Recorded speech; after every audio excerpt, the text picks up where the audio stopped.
नमस्कार साथियों, आपका हमारे YouTube चैनल जुगल टेक्निकल में हार्दिक स्वागत है। मैं जुगल राठौर। साथियों, इस वीडियो में हम बात करेंगे साला दर्पण स्टाफ लॉगिन से एससीपी एमएससीपी के लिए ऑनलाइन आवेदन किस प्रकार करते हैं, इसकी पूरी ऑनलाइन प्रोसेस क्या रहने वाली है, कौन कौन से दस्तावेज है यानी कि डॉक्यूमेंट्स है वो लगेंगे, आपको PDF किस प्रकार अटैच करनी है, PDF किस प्रकार बनानी है, कौन कौन से डॉक्यूमेंट्स की PDF आपको बनानी है और वो फॉर्म आपको कहाँ से मिलेंगे, घोषणा पत्र कहाँ से मिलेंगे, यानी कि जो 9-18-27 वर्षीय एससीपी लगती हैं उसकी कंप्लीट पूरी प्रोसेस मैं आपको इस वीडियो में देने वाला हूं। साथियों, वीडियो लंबा हो सकता है, बड़ा हो सकता है, लेकिन पूरी जानकारी स्टेप बाय स्टेप इस वीडियो में आपको मिलने वाली है। तो पूरा वीडियो अवश्य देखिए और आप हमारे चैनल पे नए और अभी तक आपने हमारे चैनल को सब्सक्राइब नहीं किया तो चैनल को सब्सक्राइब करिए, बेल आइकन प्रेस करके ऑल पर ज़रूर क्लिक करें, क्योंकि ऐसी ही लेटेस्ट जानकारी मैं आपको लगातार देता रहता हूँ। तो शुरू करते हैं। तो देखिए साथियों, जो आपको एससीपी या एमएससीपी के लिए ऑनलाइन आवेदन करना है, इसके लिए आपको सबसे पहले साला दर्पण जो स्टाफ लॉगिन आईडी और पासवर्ड डालकर लॉगिन कर लेना है। लॉगिन करने के बाद आपको स्टाफ लॉगिन का जो पेज है वो इस प्रकार नज़र आता है। अगर अभी तक आपने जो स्टाफ लॉगिन के आईडी पासवर्ड चेंज नहीं किए हैं तो वो पासवर्ड वगैरह आप चेंज कर ले। अगर वो वीडियो आप देखना चाहते हैं तो ऊपर आई बटन पर लिंक मिल जाएगा, लिंक पर क्लिक करके आप पूरी जानकारी जो है पासवर्ड चेंज की ले सकते हैं। अब देखिए, जैसे आपने लॉगिन किया, लॉगिन करने के बाद आपको यहाँ पर 3 लाइन नज़र आती है। इसी 3 लाइन पर आपको क्लिक कर देना है। तो देखिए, जैसे आपने 3 लाइन पर क्लिक किया तो यहाँ पर आपके सामने काफ़ी सारे ऑप्शन खुल जाते हैं। यहाँ पर नीचे आपको एक ऑप्शन नज़र आता है, देखिए फॉर्म्स का।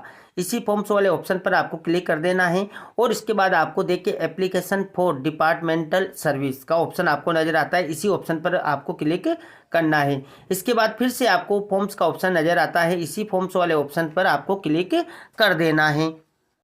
अब देखिए, आपने जैसे फॉर्म्स वाले ऑप्शन पर क्लिक किया तो यहाँ पर देखिए आपके सामने ऑप्शन खुल जाते हैं। यहाँ पर पहला ऑप्शन मिलता है आपको apply for SCP confirmation form के लिए, यहाँ से क्लिक करना है। कंपटीशन एग्जाम एनओसी के लिए यहाँ पर क्लिक करना है और विदेश यात्रा एनओसी के लिए यहाँ पर क्लिक करना है। इन सबके वीडियो मैंने पहले ही बना रखे हैं। जो कंफर्मेशन फॉर्म है आपको ऑनलाइन करना है वो किस प्रकार करना है, स्थायीकरण का कंपटीशन की जो एग्जाम की एनओसी आपको लेते हैं वो उसका ऑनलाइन कैसे आवेदन करना है, या जो विदेश यात्रा एनओसी का आवेदन आपको कैसे करना है, इन सबके वीडियो मैंने बना रखे हैं। आप हमारे चैनल पर जाकर देख सकते हैं। हो सकता है वीडियो के डिस्क्रिप्शन में मैं आपको लिंक दे दूं, वहां जाकर आप पूरी जानकारी की ले सकते हैं। अब आपको अप्लाई फॉर एससीपी यानी कि एससीपी के लिए आपको अप्लाई करना है तो इसी ऑप्शन पर आपको क्लिक कर देना है। जैसे आप इस ऑप्शन पर क्लिक करेंगे तो थोड़ा सा प्रोसेस लेगा। यहाँ पर देखिए अब ये खुल चुका है। यहाँ पर देखिए आप आवेदन करेंगे तो यहाँ पर सबसे पहले आपके आवेदन पत्र में टीचर की जो बेसिक इन्फॉर्मेशन है या जो भी जिसकी भी एससीपी लग रही है उसकी बेसिक इन्फॉर्मेशन है वो यहाँ पर आपको नज़र आ जाती है। यहाँ पर आप देखेंगे तो यहाँ पर पूरी जानकारी आपको टीचर्स की रिलेटेड नज़र आ जाएगी। देखिए, मोबाइल नंबर है, स्टाफ करंट पोस्ट है, पिताजी का नाम है, स्टाफ की करंट पोस्टिंग जो है वो कहाँ पर है, एम्प्लॉय आईडी है, डीओबी है, जेंडर है, और जो अगर आपका सब्जेक्ट है तो सब्जेक्ट भी नज़र आ जाएगा, सेवानिवृत्ति तिथि वगैरह सब यहाँ पर नज़र आ जाएगी। इसके बाद अब आपको फॉर्म जो फिलअप करना है, इसके लिए आपको यहाँ पर नीचे देखिए सबसे पहले एक नोट मिलता है। नोट अच्छे से रीड करें। अगर कोई आदेश 3 से ज़्यादा पृष्ठों का हो तो दस्तावेज अपलोड करते समय उस आदेश का मुख्य पृष्ठ, कार्मिक का नाम वाला पृष्ठ और अंतिम पृष्ठ ही अपलोड करें। यानी कि यहाँ पर कोई आदेश है और उस आदेश में आपको जो 3 ही पेज लेने हैं। पहला पेज तो जो मुख्य पृष्ठ होता है वो, दूसरा जहाँ पर कार्मिक का नाम है, और जो तीसरा जो पेज लेना है वो अंतिम पृष्ठ आपको लेना है। यानी कि एक आदेश के सिर्फ आपको 3 पेज ही यहाँ पर लेने हैं, ये आपको ध्यान रखना है। बाकी तो आपके जो ऑर्डर से हैं, जैसे कि 5-7 ऑर्डर हो सकते हैं तो उनको अटैच करके आप एक PDF बना सकते हैं। वो भी आगे पूरी जानकारी मैं आपको दूंगा पूरे वीडियो में। अब देखिए, आपको जो ऑनलाइन एससीपी के लिए आवेदन करना है तो यहाँ पर देखिए एससीपी एप्लीकेशन ऑन साला दर्पण, यानी कि साला दर्पण के माध्यम से जो आप एससीपी एप्लीकेशन ऑनलाइन कर रहे हैं तो यहाँ पर एक नोट दिया हुआ है। देखिए, next SCP stage will be available only when previous one is approved. यानी कि यहाँ पर आप साला दर्पण के माध्यम से फर्स्ट एससीपी ही कर रहे हैं तो देखिए यहाँ पर फर्स्ट का ऑप्शन आपको मिल जाता है, और जैसे आप अगली जो एससीपी है अगली स्टेज करेंगे तो आपको यहाँ पर सेकंड का भी ऑप्शन जो है मिल जाएगा। तो इस प्रकार यहाँ पर अभी आप साला दर्पण से पहले ही एससीपी ऑनलाइन कर रहे हैं तो यहाँ पर फर्स्ट का ही ऑप्शन आपको नज़र आ रहा है। एससीपी रिवीजन, अगर आपके एससीपी का रिवीजन हुआ है तो यस करें, नहीं तो नो रहने आप दें। इसके बाद देखिए एप्लीकेशन टाइप में आपको यहाँ पर 2 ऑप्शन मिलते हैं, एससीपी का और एमएससीपी का। तो जो अभी लगभग जो तृतीय श्रेणी शिक्षक है सबको एमएसपी में ही आवेदन करना है। एससीपी में यहाँ पर आवेदन नहीं करना है। इसके लिए आपको विकल्प पत्र भी यहाँ पर दिया हुआ है। आप एक बार अपने जो कार्यालय हैं डीओ या जो सीबीओ उनके माध्यम से भी पता कर सकते हैं कि हमें जो आवेदन करना है वो एससीपी के माध्यम से करना है या एमएससीपी के माध्यम से करना है। सभी जिलों में अलग अलग स्थिति बताई जा रही है। अभी तक जहां तक मैंने जानकारी की है उसके अकॉर्डिंग सभी को एमएससीपी में ही आवेदन करना है, तो आपको एमएससीपी वाला ही ऑप्शन सेलेक्ट कर लेना है। इसके बाद देखिए यहाँ पर एससीपी एमएससीपी के लिए कार्यालय में प्रस्तुत किया गया विकल्प पत्र आवेदन सबमिट करें। आपको इसके लिए एक एमएसपी का फॉर्म है, वो फॉर्म जो है आवेदन फॉर्म है उसको आपको फिल करना है। उस पर अपने डीडीओ वगैरह के सील साइन करवा कर आपको यहाँ पर जो पीडीएफ के रूप में उसे जो है यहाँ पर अटैच करना है। एक बार मैं आपको फॉर्म भी बता देता हूँ, इसके बाद आगे की पूरी जानकारी देखेंगे। तो देखिए यहाँ पर एमएसपी का जो ऑप्शन फॉर्म है वो यहाँ पर है। एमएसपी 2023 सी रूल्स 14(6) जो ये फॉर्म है इसको आपको जो है इसी को आपको फिल करना है। और इसका जो प्रिंट आउट है यानी कि आवेदन फॉर्म है ये आपको हमारे टेलीग्राम चैनल पे मिल जाएगा, वहाँ जाकर आप इसको डाउनलोड कर सकते हैं। अब देखें यहाँ पर आपको जो रूल हैं एमएसपी का, जो मॉडिफाइड अश्योर्ड कैरियर प्रोग्रेशन यानी कि एमएसपी है उसका एफडी नोटिफिकेशन जारी हुआ था, वो डेट वगैरह भी यहाँ पर दी हुई हैं। तो आपको इसमें अपना नाम वगैरह फिल करके, और ये जो नीचे का है ये एससीपी के लिए देखिए कंटिन्यूज एश्योर्ड कैरियर प्रोग्रेशन उसके लिए हैं। तो आपको ऊपर वाले में अपना नाम वगैरह फिल करके और यहाँ पर जो है इसको तो खाली छोड़ देना है। इसके बाद अपने सिग्नेचर वगैरह यहाँ पर नेम डेजिग्नेशन और आपका जो स्कूल वगैरह कार्यालय है उसका नाम यहाँ पर फिल कर देना है। अंडरटेकिंग में भी आप देख ले सिग्नेचर नेम डेजिग्नेशन है और आपकी स्कूल वगैरह और डेट प्लेस भी आपको यहाँ पर फिल कर देना है। इसके बाद देखिए यहाँ पर जो हेड ऑफ ऑफिस है यानी कि जो आपका डीडीओ है उससे भी आपको इसको जो है डिक्लेरेशन वगैरह जो सील साइन वगैरह करवा लेना है। तो इस प्रकार ये एमएसपी का आवेदन फॉर्म हो जाएगा, विकल्प फॉर्म हो जाएगा, इसको आपको वहाँ पर अटैच करना होगा।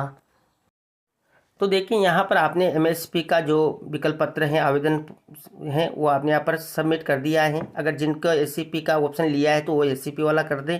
तो इस प्रकार यहाँ पर जो एप्लीकेशन टाइप आपका हो जाता है। इसके बाद देखिए क्या आप पदोन्नति पद की शैक्षणिक योग्यता अर्जित की गई है, यानी कि आप अगर पदोन्नति पद की शैक्षणिक योग्यता आपके पास है तो यस करें, अगर नहीं है तो आप नो यहाँ पर कर दें। तो इस प्रकार ये ऑप्शन भी हो जाता है। इसके बाद देखिए मूल पद जिससे एससीपी की गणना की जानी वो मूल पद आपका यहाँ पर आ जाएगा। ये प्रपत्र 10 के अकॉर्डिंग आपकी सारी डिटेल यहाँ पर स्टाफ लॉगिन पर आती हैं। कुछ चेंजेज वगैरह आपको करना है तो प्रपत्र 10 के माध्यम से आप यहाँ पर कर सकते हैं। अगर आपका प्रपत्र 10 लॉक है तो उसे आप सीबीओ से अनलॉक करवा कर और फिर से उसको पूर्ति करके लॉक करके आप उसको वेरीफाई करवा कर यहाँ पर स्टाफ लॉगिन पर डिटेल चेंज करवा सकते हैं। इसके बाद देखिए नोट की बात करें तो यदि कार्मिक मॉडल स्कूल का है, देखिए यहाँ पर अगर कार्मिक मॉडल स्कूल का है तो अपने पूर्व विद्यालय का जहाँ पर पहले वो प्रतिष्ठापित था वहाँ का एनआईसी कोड भरे, अन्यथा लागू नहीं है। यानी कि आपको अगर आपके लागू नहीं है तो आप एनए कर दें, और अगर आपके यहाँ पर मॉडल विद्यालय का है और पूर्व विद्यालय में आप थे तो उसका एनआईसी कोड यहाँ पर फिल कर दें। इसके बाद देखिए यहाँ पर आगे का ऑप्शन आपको मिलता है वो है कार्यग्रहण नोशनल तिथि नियुक्ति तिथि समान पद पर चयन जिसमें कार्मिक को प्रथम नियुक्ति तिथि से वास्तविक परिलाभ दे हैं। यानी कि आपकी वो पहली तिथि कौन सी है जिससे आपको वास्तविक परिलाभ दे हो रहा है, यानी कि प्रथम जो नियुक्ति तिथि है। अगर आपको नोशनल लाभ मिला है तो नोशनल लाभ कौन सी तारीख से मिला है वो तिथि आपकी यहाँ पर होनी चाहिए। देखिए यहाँ पर इसके बाद ये तिथि यहाँ पर सही होने पर ही आपको आगे कार्य करना है। अगर ये तिथि गलत है तो इसको किस प्रकार सही करना है इसका मैंने पहले से ही अलग पूरा वीडियो बना रखा है, यानी कि प्रथम नियुक्ति तिथि या नोशनल तिथि को आपको किस प्रकार सही करना है। अगर वो वीडियो देखना चाहते तो प्राई बटन पर लिंक मिल जाएगा, लिंक पर क्लिक करके आप उसकी पूरी जानकारी ले सकते हैं। अब बात करते हैं नियुक्ति आदेश अपलोड की। यहाँ पर आपको कौन कौन से आदेश अपलोड करने हैं या एससीपी के लिए आपको कौन कौन से जो है दस्तावेज चाहिए उसकी पूरी जानकारी आगे देखिए। ये देखिए कौन कौन से दस्तावेज चाहिए। तो यहाँ पर देखिए एससीपी में अपलोड किए जाने वाले दस्तावेज जब आप एससीपी साला दर्पण पोर्टल पर ऑनलाइन करोगे तो कौन कौन से डॉक्यूमेंट्स आपको अपलोड करने होंगे। तो देखिए यहाँ पर पहला है प्रथम नियुक्ति पत्र। जो आपका प्रथम नियुक्ति पत्र है वो आपको यहाँ पर अपलोड करना है। देखिए प्रथम ज्वाइनिंग लेटर, जो आपका जो ज्वाइनिंग लेटर है वो आपकी यहाँ पर आवश्यकता होगी। स्थायीकरण आदेश, जब आपका 2 साल पूरे हो जाते हैं और स्थायीकरण आदेश आपका जारी होता है तो स्थायीकरण आदेश यहाँ पर चाहेगा। इसके बाद यहाँ पर प्रत्येक पदोन्नति पर कार्यग्रहण के आदेश, अगर आपकी जो है पदोन्नति हुई है, जो पदोन्नति होती हैं प्रमोशन होता है उसके अगर आपकी हो चुकी हैं तो उसके भी यहाँ पर कार्यग्रहण के आदेश यहाँ पर लगेंगे। अब यहाँ पर देखिए प्रथम एससीपी आदेश, अगर आपकी जो पहले जो प्रथम एससीपी लग चुकी हैं, अभी यहाँ पर मान लो जिस कर्मचारी की प्रथम एससीपी लगेगी तो उनको कोई आदेश की आवश्यकता नहीं है। लेकिन जिनकी पहले लग चुकी हैं, जिनको सेकंड एससीपी मिल रही हैं, तो उनको वहाँ पर प्रथम एससीपी आदेश चाहेगा। प्रथम एससीपी वेतन निर्धारण आदेश होगा। इसके बाद यहाँ पर देख सकते हैं आप 5वां, 6वां, 7वां पुनरीक्षित वेतनमान फिक्सेशन आदेश, जो यहाँ पर ये वेतनमान लगते हैं, जो 5वें और 6वां और 7वां वेतनमान लगा हुआ है उनके फिक्सेशन आदेश, तो जिनके लगे हुए हैं उनके लिए आवश्यकता होगी। इसके बाद यहाँ पर वेतन निर्धारण आदेश, और यहाँ पर जो लास्ट में है सत्र 2015 से 20 तक की एससीआर कार्यालय स्तर से मंगवाकर सीबीओ कार्यालय से समीक्षा उपरांत संयुक्त निदेशक कार्यालय को स्वयं पहुँचाना। तो ये यहाँ पर तृतीय श्रेणी शिक्षक हैं, उनके लिए भी जो है एससीआर की जो कोई आवश्यकता नहीं है। ऐसा कोई आदेश भी नहीं है कि जो तृतीय श्रेणी अध्यापक हैं उनके एससीपी में यहाँ पर एससीआर जो आपको अपलोड करना है ऑनलाइन प्रोसेस में मैं आपको बताने वाला हूँ, तो उसमें देख लेंगे हम। अगर वहाँ पर एससीआर की आवश्यकता पड़ती है तो हम ही बनाएंगे, नहीं तो इनको कोई आवश्यकता यहाँ पर नहीं है। देखिए यहाँ पर 2015 से 2020 मतलब 5 साल के जो एससीआर, जब आप यहाँ पर जो एससीपी के लिए ऑनलाइन आवेदन करते हो तो उसमें ये 5 साल के एससीआर की आवश्यकता होती है। लेकिन ये अभी यहाँ पर सेकंड ग्रेड और व्याख्याताओं के लिए हैं, तो ये अभी यहाँ पर तृतीय श्रेणी जो शिक्षक हैं उनके लिए इनकी आवश्यकता यहाँ पर नहीं है। अब हम यहाँ पर ऑनलाइन प्रोसेस देख लेते हैं कि साला दर्पण पोर्टल पर आपको एससीपी के लिए ऑनलाइन आवेदन कैसे करना है और कौन कौन से डॉक्यूमेंट्स आपको अपलोड करने हैं, उसकी पूरी जानकारी मैं आपको आगे दे दूँगा। अब आपने यहाँ पर पूरे दस्तावेज देख लिए हैं कि कौन कौन से दस्तावेज की आपको आवश्यकता होगी। इसके बाद देखिए नियुक्ति आदेश अपलोड आपको यहाँ पर करना है। नियुक्ति आदेश आपका जिला परिषद का हो सकता है, पंचायत समिति का हो सकता है, सीबीओ का हो सकता है, और स्कूल में ज्वाइनिंग आपने लिए हैं वो सभी आपके नियुक्ति आदेश में ही आएंगे। तो इन सब की आपको एक PDF बनानी है। ऐसा नहीं है कि आपको सिर्फ 3 पेज ही यहाँ पर अपलोड करने हैं। आपके जितने भी नियुक्ति आदेश के डॉक्यूमेंट्स हैं 5, 7, 8 जो भी पेज हैं वो सबकी आप एक PDF बना लें और उस PDF को आपको यहाँ पर अटैच कर देना है। सिर्फ ये ध्यान रखना है आपको कि जो आपका एक आदेश है उसमें आपको सिर्फ 3 पेज ही लेने, दूसरा आदेश है तो उसमें भी यही स्थिति हो सकती है उसमें भी 3 पेज हो, तो इस प्रकार 6 पेज आपके हो जाते हैं। तो जितने भी पेज होंगे वो सारे पेज को आप अटैच करके एक PDF बना के यहाँ पर नियुक्ति आदेश में अपलोड कर दें। नियुक्ति आदेश में आपको जिला परिषद अगर है तो जिला परिषद का ऑर्डर भी आप लगा दें, पंचायत समिति का तो ज़रूर होगा, सीबीओ द्वारा अगर आपको मिला है तो वो भी लगा दें, और विद्यालय की जो कार्यक्रम रिपोर्ट है वो भी आप यहाँ पर नियुक्ति आदेश में अपलोड कर दें। तो इस प्रकार यहाँ पर नियुक्ति आदेश में आप उसको फाइल को चूज करके यहाँ पर सेलेक्ट कर दें। इसके बाद समय का आप विशेष ध्यान रखिए, बिफोर नून और आफ्टर नून जो भी आपकी स्थिति है वो आप यहाँ पर सेलेक्ट कर लें, क्योंकि यहाँ पर जो आपका एससीपी लगेगी उसमें आपकी जो प्रथम नियुक्ति तिथि है और जो आपका समय ये इस पर विशेष ध्यान दिया जाता है। तो ये आप यहाँ पर अच्छे से चेक कर लें। ये सारी स्थिति यहाँ पर क्लियर हो चुकी है। इसके बाद आगे देखिए, यदि प्रथम नियुक्ति जिला परिषद पंचायत समिति के माध्यम से तृतीय श्रेणी अध्यापक पद पर हुई है तो जिला स्थापना समिति द्वारा जारी चयन आदेश की प्रति भी अपलोड करें। तो मैंने आपको बता दिया, अगर आपकी जिला परिषद से या पंचायत समिति से आपकी नियुक्ति हुई है तो आपको उसका आदेश यहाँ पर अटैच कर देना है। अब देखिए यहाँ पर स्थायीकरण तिथि, तो स्थायीकरण तिथि अगर आपकी यहाँ पर नहीं आ रही है तो आप यहाँ से सीधा सेलेक्ट कर सकते हैं। देखिए यहाँ पर ऑप्शन है और यहाँ से आपकी जो भी स्थायीकरण की तिथि है वो यहाँ से आप फिल कर लें। देखिए सभी ऑप्शन आपको मिल जाते हैं। जैसा कि मान लीजिए आपका 2015 वाले की केस की बात करें तो आपका जो देखिए यहाँ पर 2017 में हुआ है तो 2017 आपको सेलेक्ट कर लेना है यहाँ से 2017। और अगर मार्च में मान लीजिए आपका मार्च में ही हुआ है 23 तारीख को, यहाँ मार्च है और 23 यहाँ पर डेट है तो ये डेट आप सेलेक्ट कर ले 23 मार्च 2017। तो जो भी स्थायीकरण तिथि है वो यहाँ से सिलेक्ट कर ले, या मान लीजिए आपकी 20 है 18 जो भी है आप यहाँ पर स्थायीकरण तिथि इस प्रकार डाल सकते हैं। अब स्थायीकरण आदेश अपलोड आपको यहाँ पर कर देना है। स्थायीकरण आदेश आपका जो फिक्सेशन हुआ है उसका आपको यहाँ पर आदेश की PDF बनाकर उसको भी यहाँ पर चूज कर यहाँ पर अपलोड कर देना है। इसके बाद देखिए संवर्ग की बात करें तो संवर्ग में देखिए अधीनस्थ सेवा में है तो अधीनस्थ सेवा का ऑप्शन ले ले। तृतीय श्रेणी शिक्षक है वो अधीनस्थ सेवा में ही है। अगर मंत्रालय कर्मचारी तो उनके लिए ये हैं, और अगर राज्य सेवा के कर्मचारी तो उनके लिए ये ऑप्शन यहाँ पर हैं। तो इस प्रकार यहाँ पर आप संवर्ग जो है अधीनस्थ सेवा का है तो वो सेलेक्ट कर लें। इसके बाद सारी कंप्लीट यहाँ पर होने के बाद आपको सेव कर देना है। तो इस प्रकार साथियों अगर जो आपकी PDF वगैरह आपको बनानी है अटैच करना है तो इसके लिए आप कोई वेबसाइट भी ऐप लेकर अच्छे से PDF बना सकते हैं। जो बिल्कुल साफ़ सुथरी PDF होना चाहिए, आपके आदेश क्लियर स्थिति से दिखना चाहिए।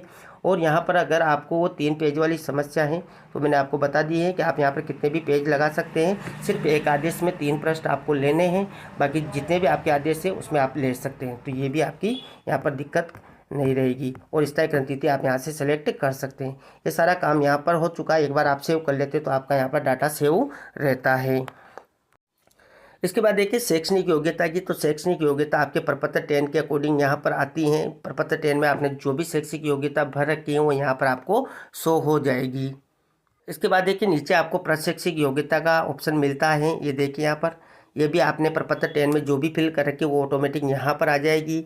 आप अगर इसमें इनमें भी कुछ चेंजेज वगैरह करना चाहते हैं तो प्रपत्र 10 में आप पहले जाकर वहाँ पर प्रपत्र 10 में अपडेट करें, उसके बाद ऑटोमेटिक आपकी स्टाफ लॉगिन पर ये डिटेल्स यहाँ पर अपडेट हो जाएगी। तो इस प्रकार शैक्षिक प्रशैक्षिक योग्यता भी आप अच्छे से चेक कर लें।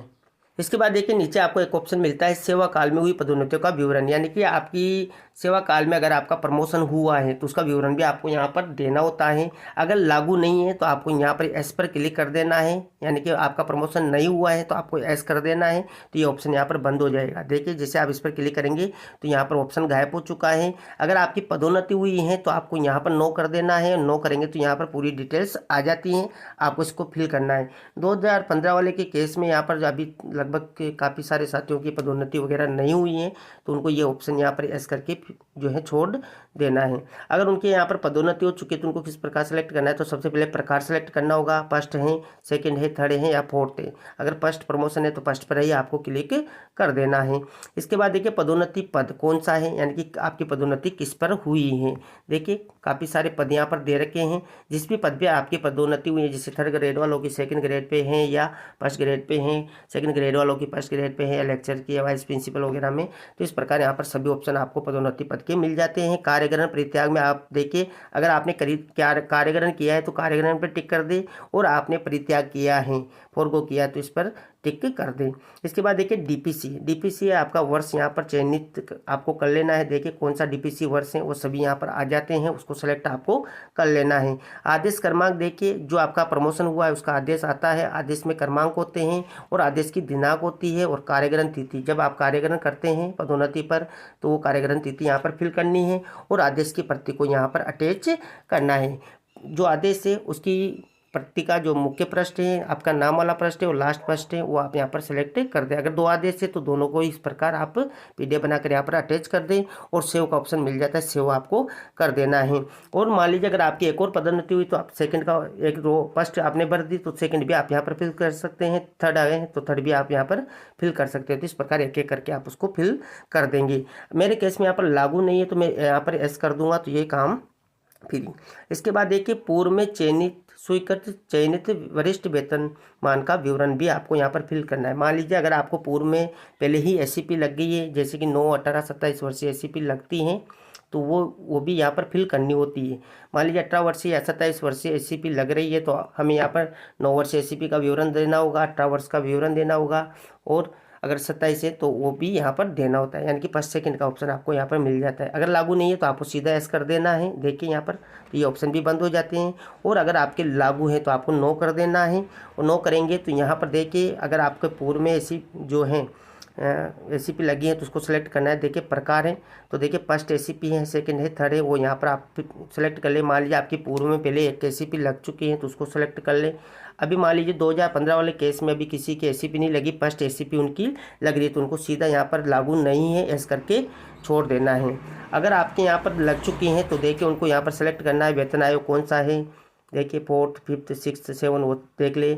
जो वेतनमान पेमेंट लेवल है वो यहाँ पर आपको फिल करनी है। वेतनमान ग्रेड पे मैट्रिक्स यहाँ पर फिल करनी है। इसके बाद देखिए आपका जो पहले की एसीपी आपको लगी है उसकी प्रभावी दिनांक क्या है, स्वीकृति क्रमांक क्या है, स्वीकृति दिनांक क्या है, और आदेश की पीडीएफ भी आपको यहाँ पर बनाकर जो है सेव कर देनी है। ये तो उनके लिए जिनके पहले एससीपी लग चुकी है, उनको यहाँ पर एससीपी की भी जो है डिटेल देनी होगी। 2015 वालों की केस में यहाँ पर अभी जो उनकी एससीपी फर्स्ट ही लग रही है तो उनको यहाँ पर ये डिटेल फिल नहीं करनी, उनको सीधा यहाँ पर लागू नहीं है एस करके छोड़ देना है। इसके बाद देखिए यहाँ पर पुनरीक्षित वेतनमान 2008-2017 में निर्धारण का विवरण आपको यहाँ पर देना है। अब देखिए लागू नहीं है तो आपको एस करके ख़त्म कर देना है, और अगर आपके लागू हैं तो आपको नो पर ही टिक रहना है।